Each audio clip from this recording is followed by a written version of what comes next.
重建火災重創嘅宏福苑將面臨巨大挑戰。香港副財政司長黃錦星表示，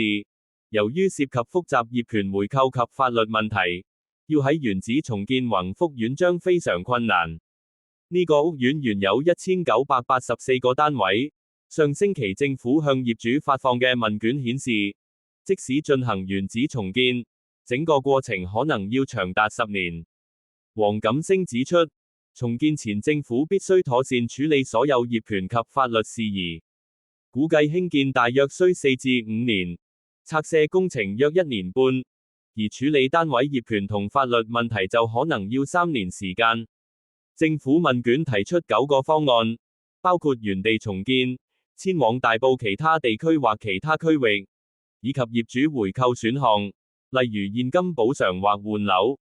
當中，位於松雅路西嘅新址最快可提供大埔區安置，首批900個單位預計2029年底入住，其餘600個單位1年後完成。立法會議員亦認同政府重建嘅難度，例如選舉委員會議員簡海婷指出，原址重建涉及法律不確定性高及時間成本長，並以倫敦格倫費爾大廈火災作例子，顯示原址重建在現實中非常困難。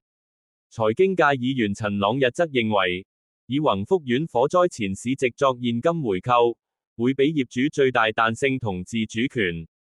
簡單嚟講，重建宏福苑唔只係建樓咁簡單，法律、業權、時間同居民意願都係重大挑戰。